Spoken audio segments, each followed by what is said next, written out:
This is no mine house, I ken by the biggieing out. Old song. The nuptial party travelled in great style. There was a coach and six after the newest pattern, which Sir Everard had presented to his nephew, that dazzled with its splendour the eyes of one half of Scotland. There was the family coach of Mr. Rubrick. Both these were crowded with ladies, and there were gentlemen on horseback, with their servants, to the number of a round score. Nevertheless, without having the fear of famine before his eyes, Bailie Macwheeble met them in the road to entreat that they would pass by his house at Little Veolan. The Baron stared, and said his son and he would certainly ride by Little Veolan and pay their compliments to the Bailie, but could not think of bringing with them the Hail Comitatus Nuptialis, or matrimonial procession. He added, that, as he understood that the barony had been sold by its unworthy possessor, he was glad to see his old friend Duncan had regained his situation under the new dominus, or proprietor. The Bailie ducked, bowed, and fidgeted, and then again insisted upon his invitation, until the Baron, though rather piqued at the pertinacity of his instances, could not nevertheless refuse to consent without making evident sensations which he was anxious to conceal. He fell into a deep study as they approached the top of the avenue, and was only startled from it by observing that the battlements were replaced, the ruins cleared away, and, most wonderful of all, that the two great stone bears, those mutilated Dagons of his idolatry, had resumed their posts over the gateway. Now this new proprietor, said he to Edward, has shown mere gusto, as the Italians call it, in the short time he has had this domain, than that hound Malcolm, though I bred him here missile, has acquired vita et huc duranti. And now I talk of hounds, is not yon Ban and Busker who come scooping up the avenue with Davy Gellatley? I vote we should go to meet them, sir, said Waverley, for I believe the present master of the house is Colonel Talbot, who will expect to see us. We hesitated to mention to you at first that he had purchased your ancient patrimonial property, and even yet, if you do not incline to visit him, we can pass on to the Bailies. The Baron had occasion for all his magnanimity. However, he drew a long breath, took a long snuff, and observed, since they had brought him so far, he could not pass the Colonel's gate, and he would be happy to see the new master of his old tenants. He alighted accordingly, as did the other gentlemen and ladies. He gave his arm to his daughter, and as they descended the avenue pointed out to her how speedily the Diva Pecunia of the South Ron, their tutelary deity, he might call her, had removed the marks of spoliation. In truth, not only had the felled trees been removed, but, their stumps being grubbed up and the earth round them levelled and sown with grass, every mark of devastation, unless to an eye intimately acquainted with the spot, was already totally obliterated. There was a similar reformation in the outward man of Davy Gellatley, who met them every now and then stopping to admire the new suit which graced his person, in the same colours as formerly, but bedizened fine enough to have served Touchstone himself.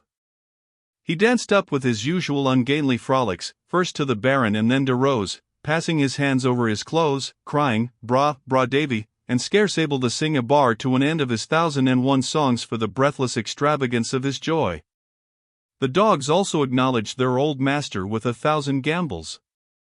"Upon my conscience, Rose," ejaculated the Baron, "the gratitude o' they dumb brutes and of that poor innocent brings the tears into my auld een, while that skella Malcolm, but I'm obliged to Colonel Talbot for putting my hounds into such good condition, and likewise for poor Davy.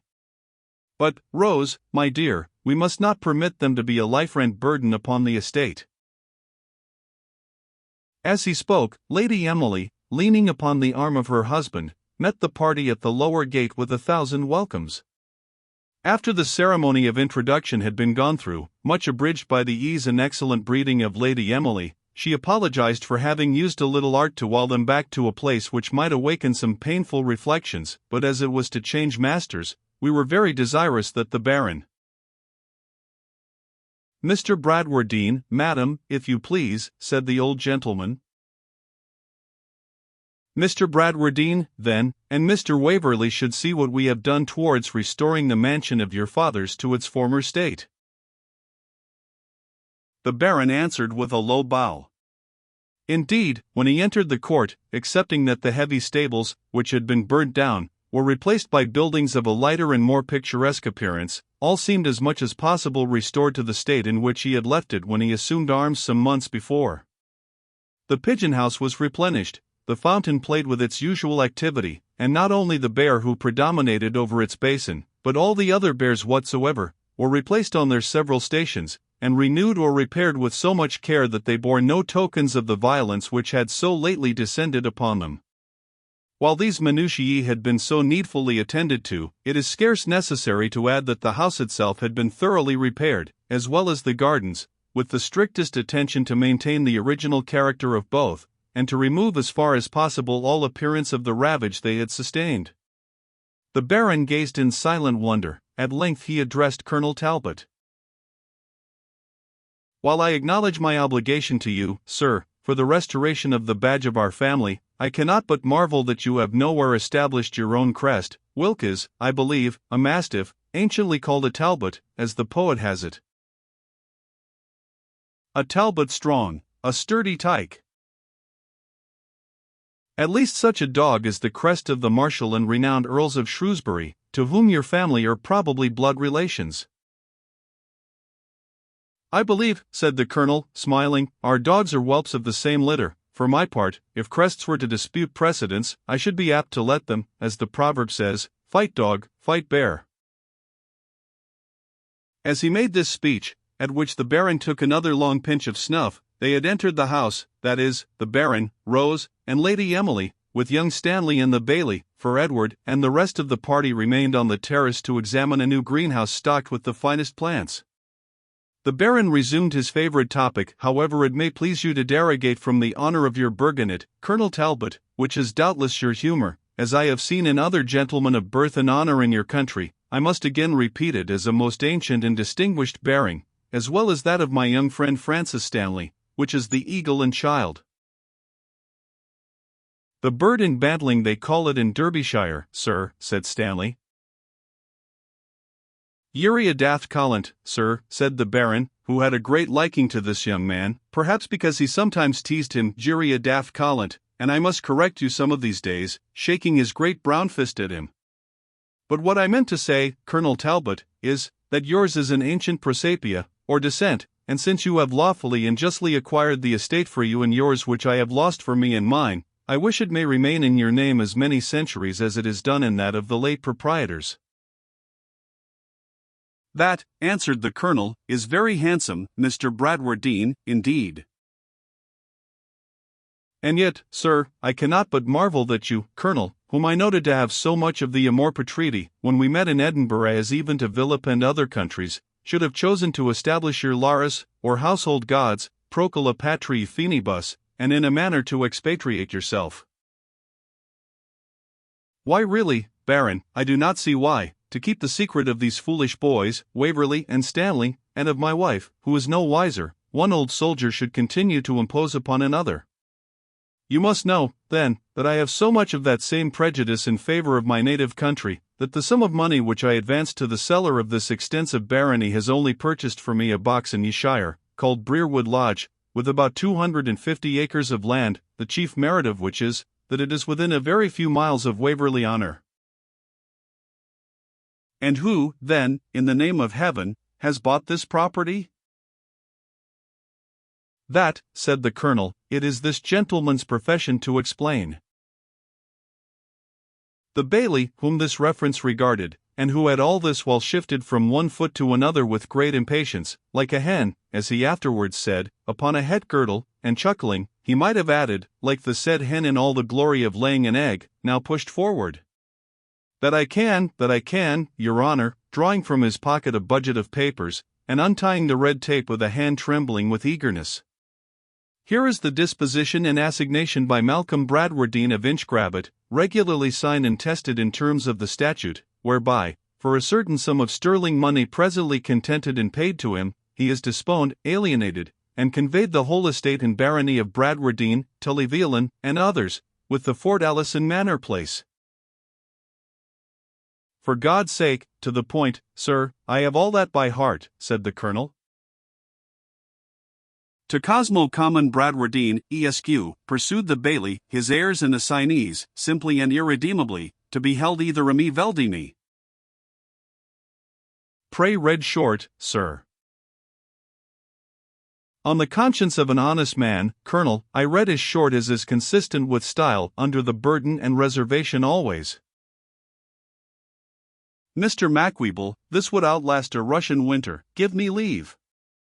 In short, Mr. Bradwardine, your family estate is your own once more in full property, and at your absolute disposal, but only burdened with the sum advanced to repurchase it, which I understand is utterly disproportioned to its value.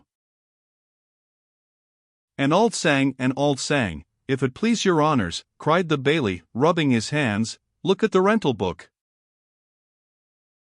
Which sum being advanced, by Mr. Edward Waverley, chiefly from the price of his father's property which I bought from him, is secured to his lady your daughter and her family by this marriage. It is a Catholic security, shouted the baillie, to Roscommon Bradwardine, alias Waverley, in life rent, and the children of the said marriage in fee, and I made up a wee bit minute of an antenuptial contract, intuito matrimonice, so it cannot be subject to reduction hereafter, as a donation inter virum et uxorum. It is difficult to say whether the worthy baron was most delighted with the restitution of his family property or with the delicacy and generosity that left him unfettered to pursue his purpose in disposing of it after his death, and which avoided as much as possible even the appearance of laying him under pecuniary obligation. When his first pause of joy and astonishment was over, his thoughts turned to the unworthy heir-male, who, he pronounced, had sold his birthright, like Esau, for a mess o' pottage. But wha cookit the porridge for him, exclaimed the baillie, I would like to ken that, wha but your honours to command, Duncan Macweeble?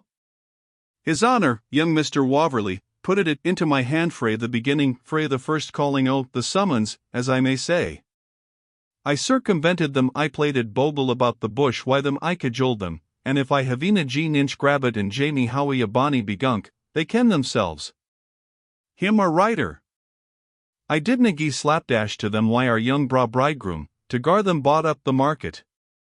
Nah, I scared them why our wild tenantry, and the Macivers, that are but ill settled yet, till they durstna on ony errand whatsoever gang ower the doorstane after gloaming, for fear John Heatherblutter, or some sick can dare the deal, should tak a bath at them. Then, on the other hand, I beflummed them why Colonel Talbot, what'd they offer to keep up the price again the Duke's friend? Did they not ken wha was master? Had they not seen enough, by the sad example of mony a puir misguided unhappy body? Who went to Derby, for example, Mr. Macweeble, said the Colonel to him aside. O wisht, Colonel, for the love o' God. Let that flea stick I the wa. There were mony good folk at Derby, and it's ill speaking of halters, with a sly cast of his eye toward the baron, who was in a deep reverie. Starting out of it at once, he took Macweeble by the button and led him into one of the deep window recesses, whence only fragments of their conversation reached the rest of the party.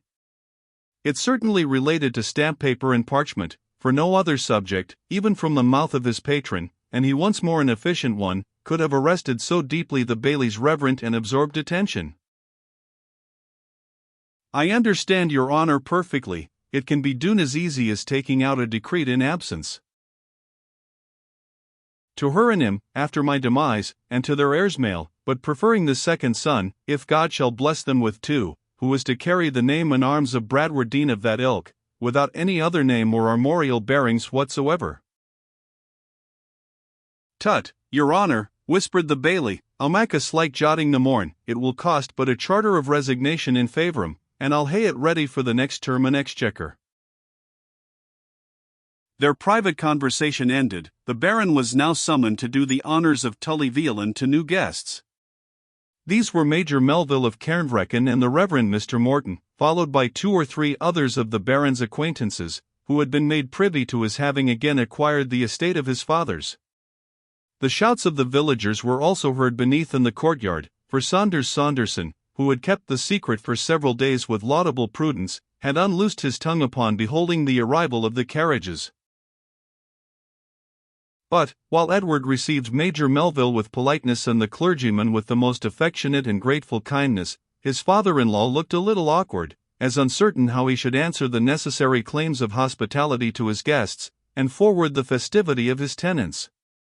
Lady Emily relieved him by intimating that, though she must be an indifferent representative of Mrs. Edward Waverley in many respects, she hoped the Baron would approve of the entertainment she had ordered in expectation of so many guests, and that they would find such other accommodations provided as might in some degree support the ancient hospitality of Tully Veolan. It is impossible to describe the pleasure which this assurance gave the Baron, who, with an air of gallantry half appertaining to the stiff Scottish laird and half to the officer in the French service, offered his arm to the fair speaker, and led the way, in something between a stride and a minuet step, into the large dining parlour, followed by all the rest of the good company. By dint of Saunderson's directions and exertions, all here, as well as in the other apartments, had been disposed as much as possible according to the old arrangement, and where new movables had been necessary, they had been selected in the same character with the old furniture. There was one addition to this fine old apartment, however, which drew tears into the Baron's eyes. It was a large and spirited painting, representing Fergus MacIvor and Waverley in their Highland dress, the scene a wild, rocky, and mountainous pass, down which the clan were descending in the background. It was taken from a spirited sketch, drawn while they were in Edinburgh by a young man of high genius, and had been painted on a full-length scale by an eminent London artist. Raeburn himself, whose Highland chiefs do all but walk out of the canvas, could not have done more justice to the subject, and the ardent, fiery, and impetuous character of the unfortunate chief of Glennaquoich was finely contrasted with the contemplative, fanciful, and enthusiastic expression of his happier friend. Beside this painting hung the arms which Waverley had borne in the unfortunate Civil War. The whole piece was beheld with admiration and deeper feelings.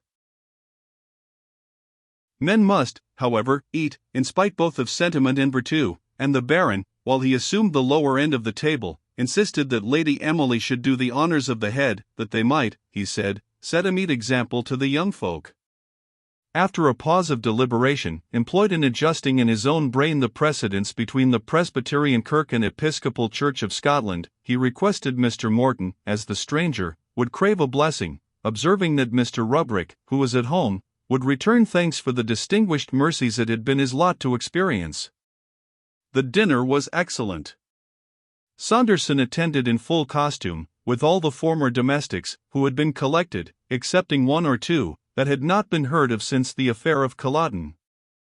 The cellars were stocked with wine which was pronounced to be superb, and it had been contrived that the bear of the fountain, in the courtyard, should, for that night only, play excellent brandy punch for the benefit of the lower orders.